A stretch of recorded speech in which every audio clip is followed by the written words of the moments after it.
Giant eagles and winged horses.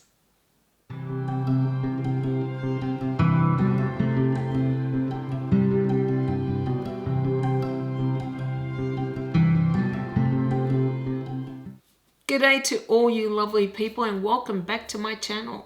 I'm Kathy and today I want to talk about this, the Crossroads Trilogy by Kate Elliott. This is the first book, Spirit Gate. The second book is Shadow Gate, and the third is Traitor's Gate, which is the thickest of the three. And don't be deceived by the size, these are actually much bigger books than they look. I couldn't understand why it was taking me so long to get through them, but I did a search online and apparently the final book, for example, in hardcover is around 500 odd pages, yet really, it is around 900 pages of most other hardcovers. I only recently read this, though I've had it for a very, very long time, as I do like Kate Elliott's Crown of Stars series. That one is 7 books, and I have read that several times because I enjoyed it so much. Nevertheless, it isn't a huge series compared to some. It is 3 books, albeit large ones. And I don't see a lot of people talking about Kate Elliott's books. Perhaps the Crown of Stars series, but not the Crossroads Trilogy. And after reading it, I felt like I should talk about it. It might be a series that you will enjoy. I'll start off by mentioning that this is high epic fantasy. And the series is about this continent, I guess, called the 100. There are also other continents in this world which we get to see briefly though, not as much as we do the 100. And many centuries ago, the 100 fell into chaos, into war, and a young girl pleaded with the gods to save her world. As a result, guardians were created. Guardians who flew winged horses, had magical cloaks, and the ability to look into your eyes and read every deep, dark secret that you have. They call it, I think, the third eye and second heart. However, when we enter into this world, the guardians seem to have vanished, and we are introduced to Marit, a reeve, who is bonded to a giant eagle. I love the eagles in this series. You could say that the eagles reminded me of dragons and the reeves as dragon riders. Nevertheless, just the idea that there were these magnificent creatures who bond with a human, I thought, I want to be a reeve. Anyway, and the reeves have taken over the role of guardians in judging disputes between different people. And as we start the first book, Spirit Gate, we learn that the guardians have vanished and the world seems to have fallen into shadow. That many towns no longer even want the reeves to come there, and that something is happening to their land, which is very connected to the people of this land, of the 100. And the ultimate plot in this series is what has happened to the 100, what has happened to the guardians, and what is this shadow which is falling over this land. That is a very brief and yet, I think, accurate description of the major plot, as I don't want to give away any spoilers. Now I would like to talk about things like the writing style, the world building, the characters, and the plot. Let's start with the writing style. Elliott is, I think, a very good writer. She has a real flair for descriptive prose in particular, I think. And the prose is the predominant part of this series. It is not so heavy in dialogue, though of course there is dialogue as well. I really do like her descriptive prose. It is very rich in drawing this world. However, in this series, she went into far too much irrelevant minutiae that was not necessary and just seemed like filler. Some people might argue, well, it adds to the world building. I disagree. It did not add to the world building. It did not advance the plot. And it certainly didn't advance any of the characters' arcs. And I would get frustrated with things like, say, for example, there's a door here and then a wall next to it and a garden there in this tiny little village that we never visit again. I just thought, is that really necessary? And it seemed like that happened a little too often in this series. So that is my biggest complaint about this series, I think. But let me stress that I still think she is a good writer. I just think this series needed a lot more editing than it received. As for her world building, I love this world. And it is the major reason I decided to review this series, because it is unique and so rich in details, in customs, in different cultures, different groups, in magical creatures, in the detailed history that she has created for this universe. She even calls things like mileage different. Weeks are differently described. It all just added to making this world seem very unique and fascinating. I just loved it, and I particularly loved the eagles. I thought they were magnificent creatures who seemed to have their very distinctive personalities as well. It all added up to a world that was just so real, that felt very well thought out. I also loved reading about the history of this world. I think I liked this world even more than the Crown of Stars world, because it was just so detailed. As for a magical system, I don't believe there really is one. It wasn't like there were certain people who could wield magic as much as that there were certain creatures who were imbued with magical skills, such as the Guardians or some of the other magical creatures that make up this world. Unfortunately, though, she didn't spend as much time describing those, so I didn't get a great grasp of all the magical creatures that make up the 100, for example. Nevertheless, I felt that I got a glimpse of it, and perhaps that is something she could explore in the future, because I believe she might be writing more books in this universe. As for the characters, this has a lot of characters, and one of her strengths as a writer has always been her character development. Doesn't necessarily mean you love all the characters, but you can see them developing, changing, depending upon what has happened to them, depending upon circumstances, depending upon what they've had to face and deal with. And you see a real progression with some of the major characters in this story. Now, I personally didn't have a lot of trouble keeping track of most of the characters. Some of the minor ones I would forget occasionally, but I don't think it is such a massive cast of characters that you can't keep track of most of them most of the time. And I should mention also that the books are written from several different viewpoints. The major characters that feature throughout this series are Marit, who is a Reeve, Joss, who is also a Reeve, May, a young girl, a merchant, I guess, Angie, the Queen Captain. There is Shay, I think it's Shay, that is May's brother. There is Kashad. Then there was Kashad's younger sister, Zubaydid. And I felt that you really got to see these characters progress, change over the course of this series. I particularly loved the character arc of May and Bay, as well as Joss, as well as Angie. They were my favorites. And another character whose arc I really loved was Shay, May's brother.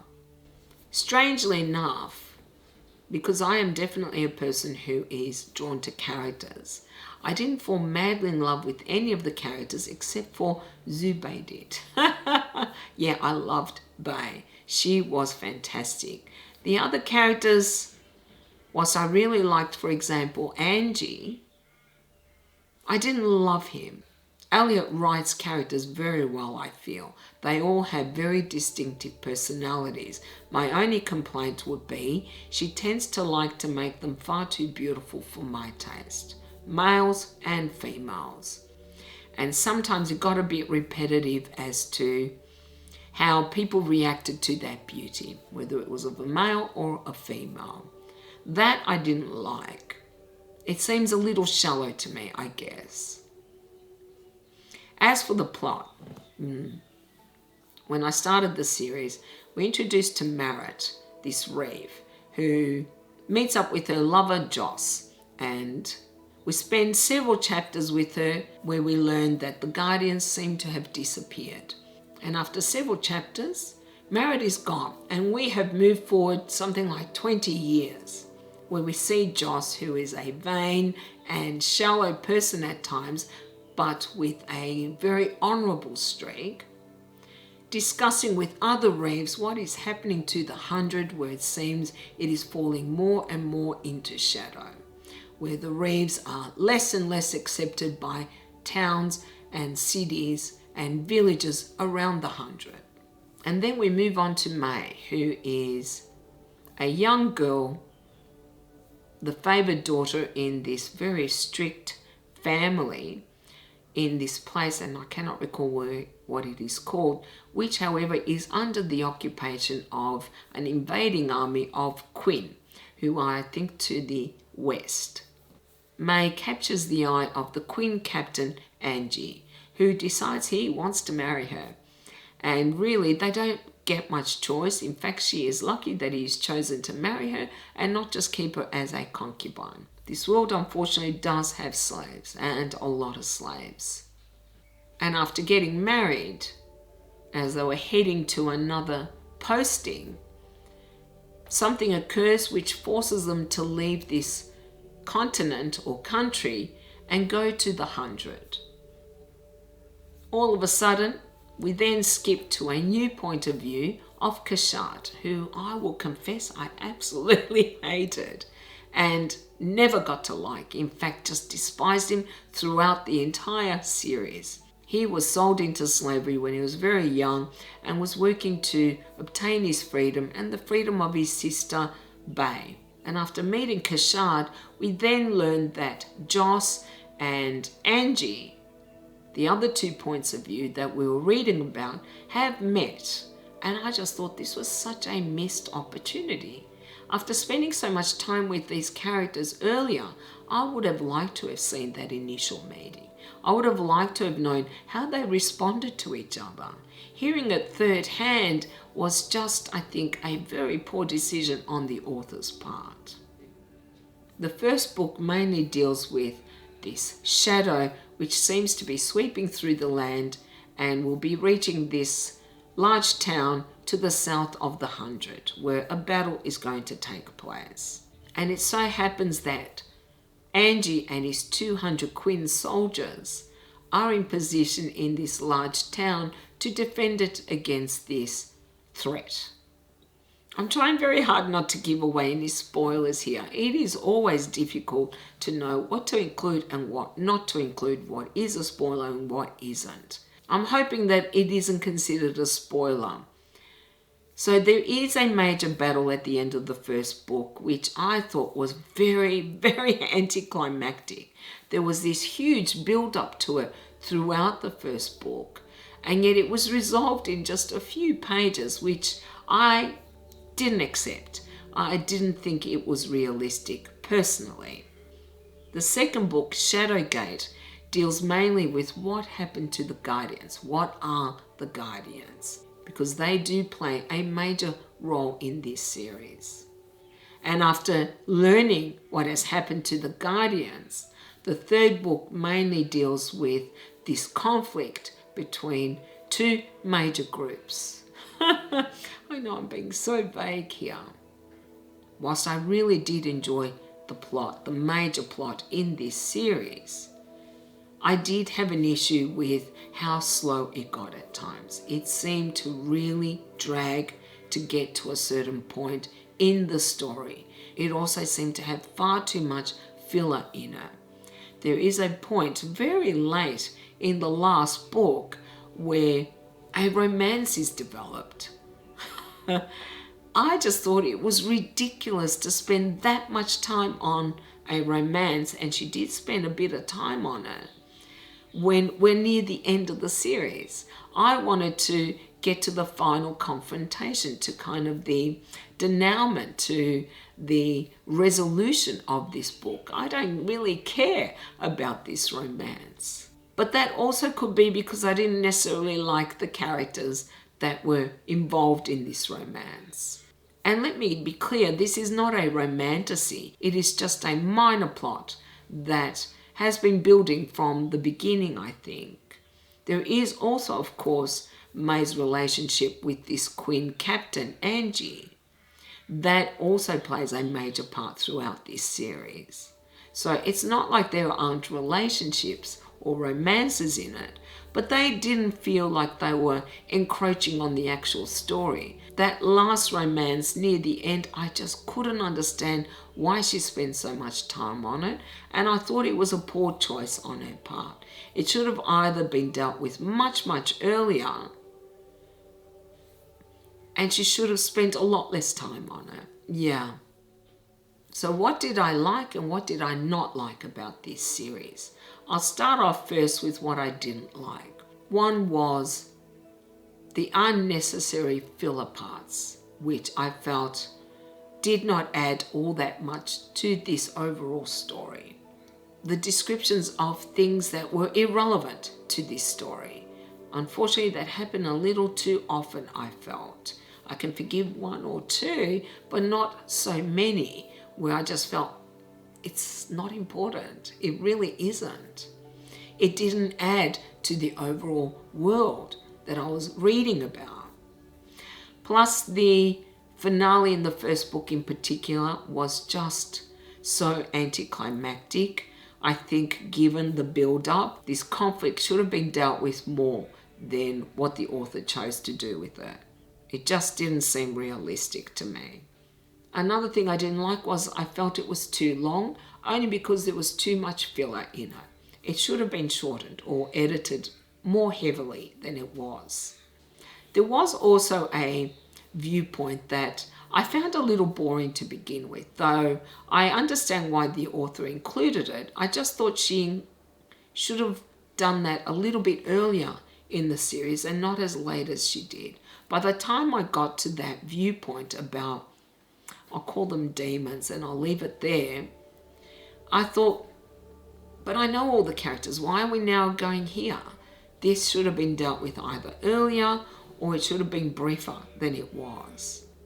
And in the final book, we spend quite a bit of time with a new viewpoint from a character, which I have to admit, I found boring and really difficult to get through. I just wanted to get back to our other characters because we had spent so much more time with them.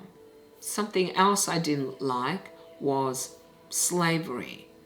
It's hard to read about slavery, and there is a major character who has slaves. I found it very hard to reconcile that an empathetic character couldn't see how horrible slavery was, despite having so many discussions about it throughout this series.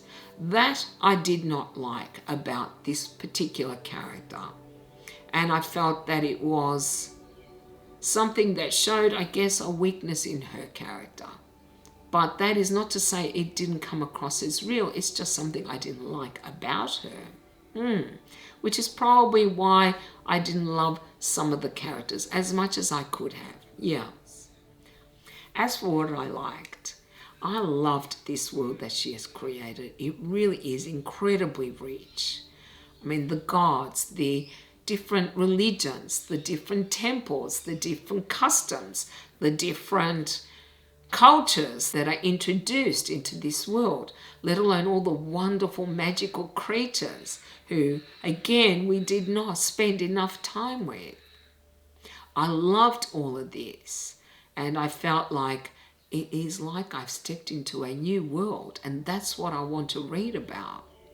However, I also should point out that the Queen, for example, I got a very strong impression that they were based on the Japanese, just as another continent in this universe seemed very Middle Eastern or Arabic in nature. That was the impressions I got. However, there were enough differences in these cultures that they didn't feel like a carbon copy of our own world. But her world is fantastic, yeah. I also really liked the development of some of these characters, particularly Angie's development.